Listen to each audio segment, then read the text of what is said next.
Hello to all my booty seekers and cheek chasers. This is the Carpe Natem Podcast. I'm your host, Nate Della Hoya-Reynoso, and I'm so grateful you are listening to this episode. If you're new here, you should know that I believe that my purpose is to uplift, inspire, and educate others to communicate masterfully so that they can better understand themselves and the world around them. I've spent years in the personal development and transformational technology space, and I want to share with you the wisdom that was passed down to me from giants in the industry.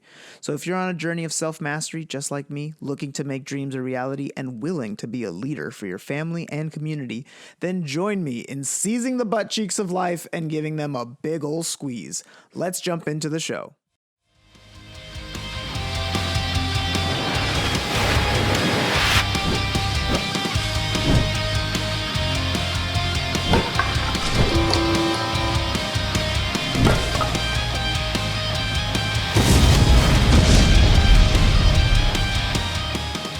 Welcome back, everyone, to another episode of the Carpe Natem Podcast. Today is going to be kind of a heavy one because I am really dissecting myself, and I think that by doing so, it could come at a benefit to somebody who's listening to this podcast.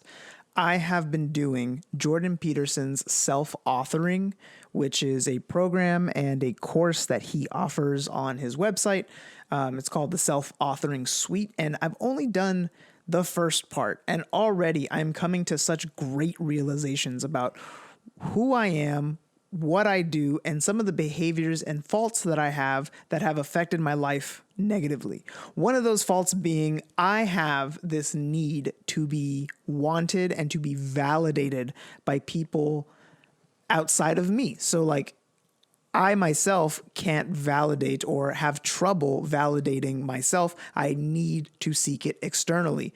And because I have such a need to be liked by other people and to be wanted by other people, I have done things in my past that I look at now and would never do. And I hope to God that any of my children don't follow the same path. I had such a need to be wanted and to be liked by other people that behaviors since elementary school have been kind of remembered and rediscovered as like, oh man, I did that going as far back as elementary school. I can think of my earliest memories being like kindergarten and second grade, where I thought since I wasn't the most tallest kid, since I wasn't the most athletic kid, since I wasn't the fastest kid, my whole thing was being the class clown. So at the expense of my academics, at the expense of me getting in trouble for behavioral issues and not paying attention,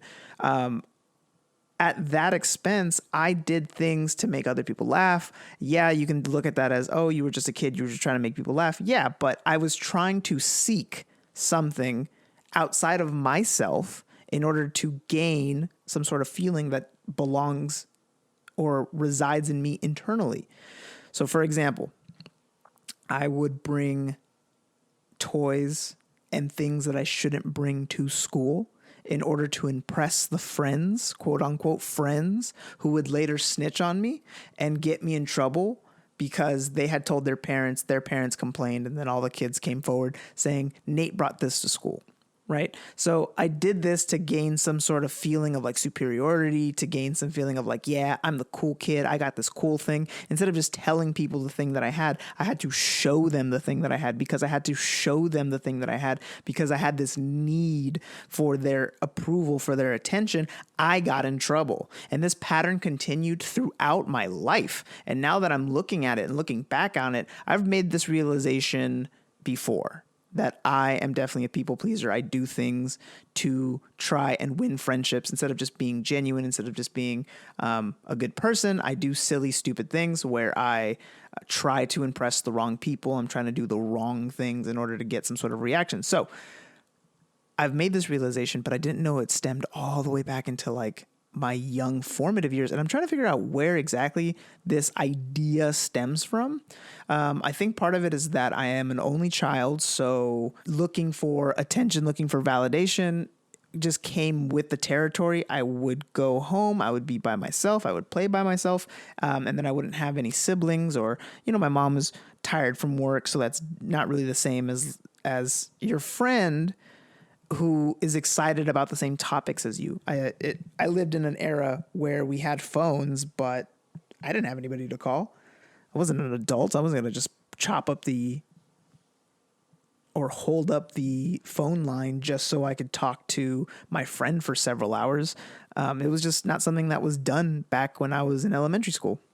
So I would always have to wait until the next day in order for me to tell my friends what happened or tell them something that I did or relay some sort of information back to them. But really, I was trying to gain some sort of like external validation. And this continued all through middle school, and I got expelled from middle school because I had it was a lot of things, a lot of problematic behaviors, but the ones that really got me in trouble and suspended were I one time brought a shuriken, a ninja star, to school because I wanted to show my friends that I got this cool collectible item from Japantown in Los Angeles. My mom was also nice enough to buy me a kunai knife. I was really into Naruto at the time, so she bought me all these cool like Naruto things, including a kunai and a shuriken, but she said to leave it at home. Of course she'd leave it at home. You can't bring weapons to school, but my dumbass brought it to school, snuck it in my backpack,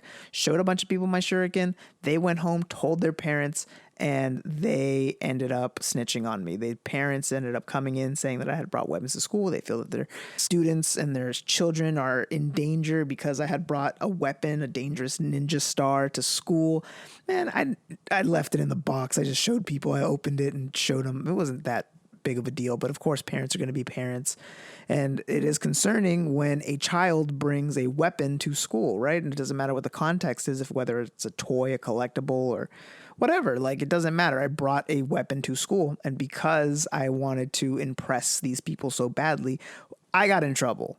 I was the one that ended up getting in trouble for showing off my fucking weapon at school. I got suspended for it. I got suspended for and possibly expelled for doing stupid shit, like showing one of my classmates a terribly photoshopped photo of a girl in my class on the body of a porn star. That's disgusting. That's terrible. As an adult, I recognize why that behavior is not okay. But bro, I'm in 7th grade. I'm in 8th grade. For whatever reason, the Wii used to have a editing software where you can take photos and basically crop out certain parts of images, overlay them on other photos. And it's just like some really rudimentary Photoshop kind of techniques. And I did this because I was a fucking perv, because I was gross, because like I was going through puberty. Like, yeah, it's harmless because it's kids just being kids. At the same time, now that I'm an adult, I understand that like that type of behavior is terrible. It's not something that should be justified or rationalized. I have to look at it from multiple perspectives. One, that's somebody's daughter. That's another person. Even though I didn't see the harm in it, it did cause harm to others. So I had to be aware of it. But again, this all stems from me wanting validation and me wanting to be accepted by some group of people that didn't end up benefiting me in the first place. And I pass the question off to you. Do you recognize any times in your life where you people please, or you do things that you think will gain you the attention, will gain you the friendship, will gain you the love that you think you need or deserve? By the way, if you're forcing anything like love to happen because you have money or because you have resources or because you have something that they want, that's not love. Time you have to force anything, it's just like a fart. If you have to force it, it's shit, okay? So if you think that by having this good car, by having these expensive clothes, by having jewelry, if you think all those things are going to attract a proper partner for you, I am sorry to tell you that you are mistaken. People who only chase material will continue to chase material. And if you think that you right now got it because you Mr. Hotshot, you got money, you got all these good things, doesn't fucking matter. There's somebody with more, and if somebody that you're with is chasing material, they will always fly to the thing that has more material than you. It's endless, and it's a constant struggle. Instead, you should be finding people that vibe with you, that connect with you, that match your values, that are similar or at least opposite in a way that benefits you. Like my wife and I are very different in the way we do things, but our differences are like yin and yang. Together we create balance, but separate we may have issues and we may fall to our own habits and conditionings. So together, even though we're opposite, our opposites are perfect complements to each other compared to somebody who's just like completely opposite of you. Because if you think that you don't want kids and your partner is hell-bent on having 5 kids, there's going to be a major conflict at some point where either one of you has to bend to the will of the other. And that may cause tension, may cause resentment. And if you don't want to give the thing that your partner wants to have, then in my opinion, I think you're just wasting your time.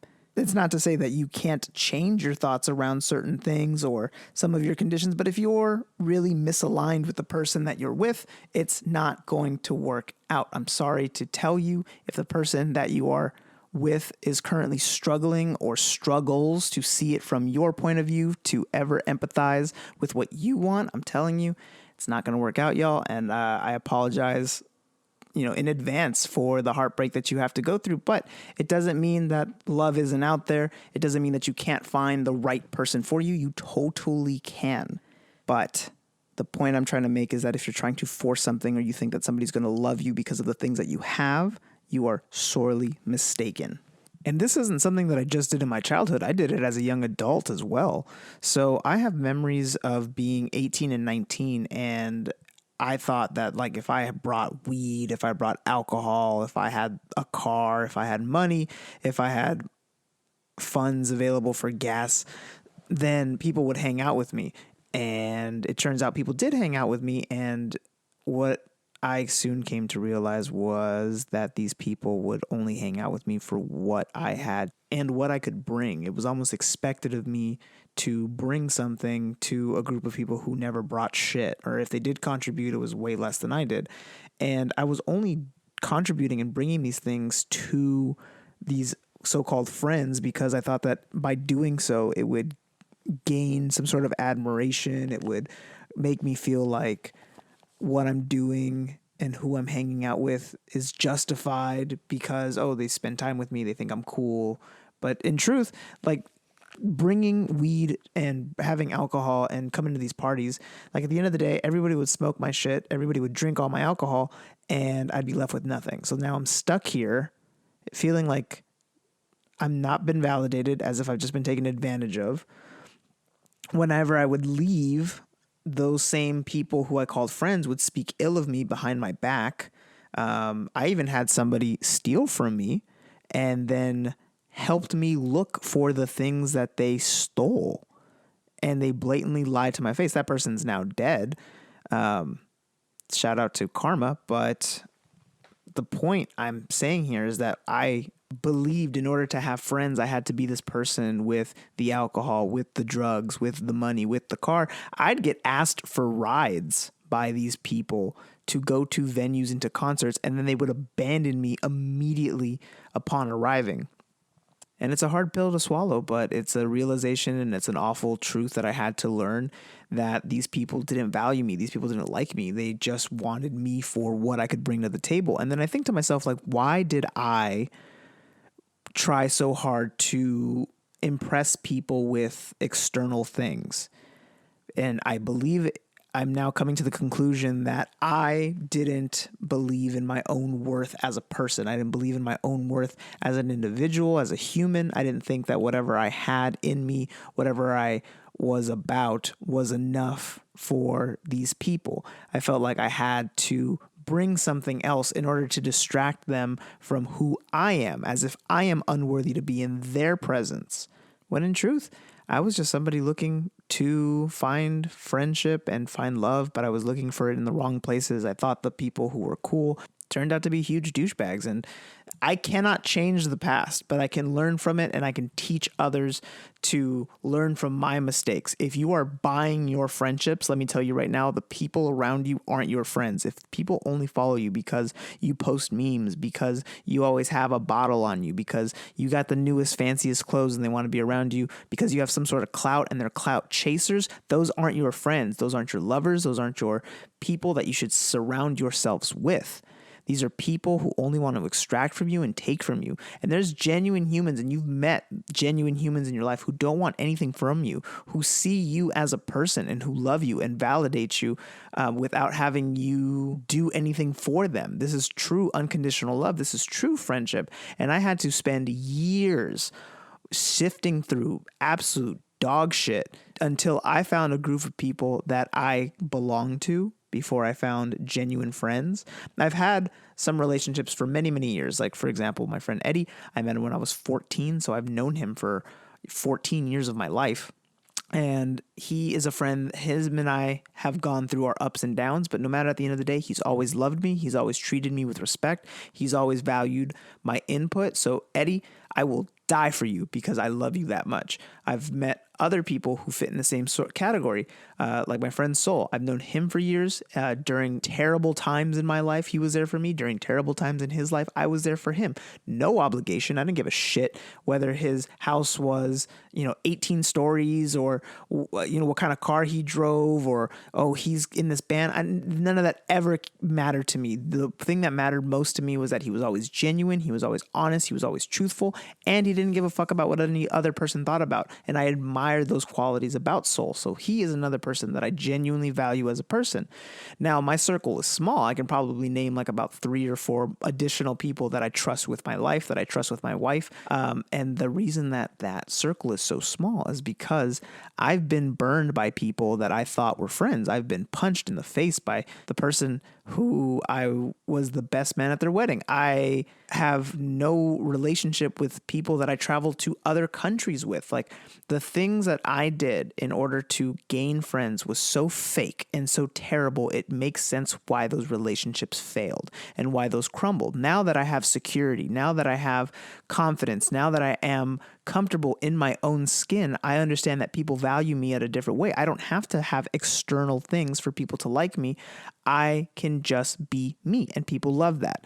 And that's a place I hope everyone listening to this podcast can get to, that they can get to a place where they genuinely feel that they themselves as a person are enough. They're fine by themselves. They don't have to have cakes. They don't have to have sweets, treats. They don't have to have money to impress anybody. They can just be themselves, and people love being around them.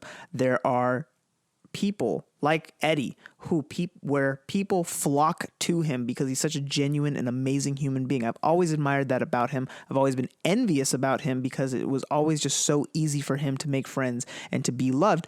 But what I didn't understand, and I didn't realize, that all he was doing was just being himself. He was being his truest self. He didn't give a fuck if you thought of him a certain way. He didn't care if you were a certain type of person. He didn't care if you were rich or poor. He treated you the same, and that is a genuine human being. So it made sense why everybody wanted to be around him, because he's such a good person. I myself wasn't a good person.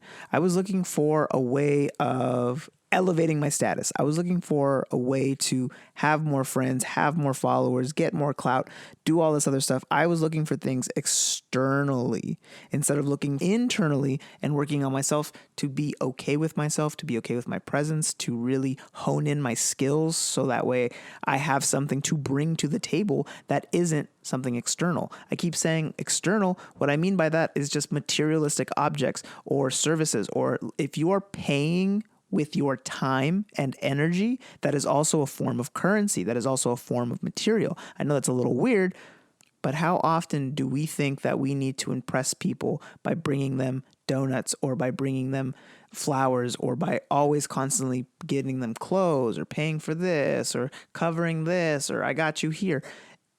There's a difference between gifting somebody something and paying for your friends and paying for your relationships. Okay, there is an uneven exchange here where you're putting more outside validation and external objects in order to maintain the relationship. And that's why it doesn't last. That's why it doesn't work. That's why these relationships always fall apart, because at some point stuff runs out, resources run out, wells go dry, natural disasters happen, accidents happen, things happen, life happens. And when you stop being able to provide the thing that you always provide for everyone else, who the fuck is still there for you? who the hell is staying by your side? Once you're not doing the thing that everybody loves that you do, whether it be posting memes all the time, bringing alcohol, having money, showing up to these parties, always throwing these parties. Once you stop doing that, who calls you? Who texts you to check up on you and see what you're doing and how you're doing? I quit Instagram because it wasn't productive. I felt like it was taking away from my life instead of adding value to my life. So I quit Instagram. I told everybody I was going to be taking a social media break. And then I just deleted the app. Do you know how many people messaged me? Like 2 people. And then a couple weeks later, another 1 or 2 people messaged me and were like, hey man, haven't seen you online. Are you okay? Are you doing okay? How's your wife? How's your dog? Things like that. It was done by so many people. And the amount of people that have messaged me and said, I love your memes. I love your content. I love the things that you post. I love that you're being so inspirational. I love talking to you. Da, da, da, da, da. The hundreds of people that watched my stories, when I left social media, maybe 2 or 3 people hit me up. And it was very interesting because the people that continued to talk to me were the people I was already talking to on a regular basis. Everybody else fell off the face of the earth. It's almost like I disappeared off of the face of the earth. So it makes me really question and value, what am I doing in this world that is providing value for others? What needs am I meeting? What services can I give to others that doesn't rely heavily on me breaking my back over and for people who wouldn't do the same thing for me? As someone who's gone through these experiences, my life advice to you is if that you feel like you're putting too much effort into a relationship and the other person is taking away from you, and it feels like in order to maintain any of your relationships is harder than just existing, like your friendship isn't dependent on just the fact that you exist. You have to do something to maintain it. You have to be giving somebody something. You have to be encouraging somebody. You have to be supporting their shows. You have to go and see them live. You got to buy them clothes. You got to, whatever it is. And this could be a friendship. This could be a acquaintance. This could be a relationship at work. This could be a lover. If you feel that it is off balance and that by maintaining it, that you are actually losing out on resources that could be better allocated to things that could actually serve you, ask yourself, why are you doing these things to begin with? Really question and analyze your own behavior like I'm analyzing mine so that I can be a better person and so that I can help whoever hasn't gone through what I've gone through not make the same mistakes that I've made. I hope that you listening to this podcast can hear what I'm saying and understand the stories that I'm telling you so that way you don't make the same mistakes. Learn from my L. Turn that L into a lesson. And that L I can then share and spread with other people so that they can better themselves. Me doing this podcast is not for you, and it's not for my friends. It's not for anything or anyone else but me. I'm doing this so that I could better understand myself. I could better understand the world around me. I know my intentions. My intentions are to become something better and someone so amazing that they can change the world. And guess what? I'm already doing that by existing. I'm already this person. I'm only improving what is already something spectacular. I'm adding sprinkles to the sundae that is Nate de la Hoya-Reynoso. Do you understand me? You have to have the same exact mindset of do what's best for you. And if you're doing something for the sake of someone else and you're forcing something to happen or something to exist, then maybe it might not be the healthiest choice for you to be in that relationship. And it may be hard to end it and to break it off, but I promise you, doing what's hard now only benefits you in the future later. And when you're in a better place, when you're doing great, when you see the improvements that have happened in your life, you're able to look back at your low points from a high point and be like, damn, isn't that funny that when I was down there, I felt sad and miserable and upset. Now that you're in a better place, you're looking back at it and you smile because you're able to see the progress that you've made, where you've come from. And it's almost silly to think about all the time you spent upset. If only you would have known that in the future, things would have worked out better for you. And things in the future are going to be so much better. And you're able to look back at these hard times with a smile on your face like, yeah, I did go through that. And what I went through made me who I am today. Please work inwards. Fix yourself from the inside. Be somebody who people want to surround themselves with. And I promise you, you will then become surrounded by people who are worth being surrounded by, especially if you're not doing anything to try and buy these people's attentions, because you don't need anything outside of you in order to be loved, in order to be wanted, in order to be somebody's friend. All you have to be is yourself. And I hope you take that lesson to heart. Until next time. Thank you so much for listening to another episode of the Carpe Natem Podcast. If you love this episode, please consider leaving a positive rating and review on Apple Music or iTunes. It takes 30 seconds for you, but for us, it helps spread positivity to more people during these chaotic times. It helps build a community, and it makes me smile from ear to ear. Speaking of community, we have a Facebook group at facebook.com/groups/Carpe Natem. Just answer the 3 questions to get access to some extra motivation and inspiration for your timeline. If you would like to support the podcast, screenshot this episode, share this to your story, and tag me on Instagram at Carpe Natem 114. That's going to be my handle across all platforms, including TikTok, if you would like to give me a follow. If you haven't already, please rate us and subscribe on Spotify or anywhere you enjoy your podcasts. And lastly, you can find all episodes linked to resources and opportunities for coaching and mentoring from me at carpenatem114.com. I cannot thank you enough for spending part of your day with me. You are all rock stars taking the necessary steps to be your best self, willing to do whatever it takes, and ready to grab life by the butt cheeks. So until next time, this is Nate De La Hoya-Reynoso signing off.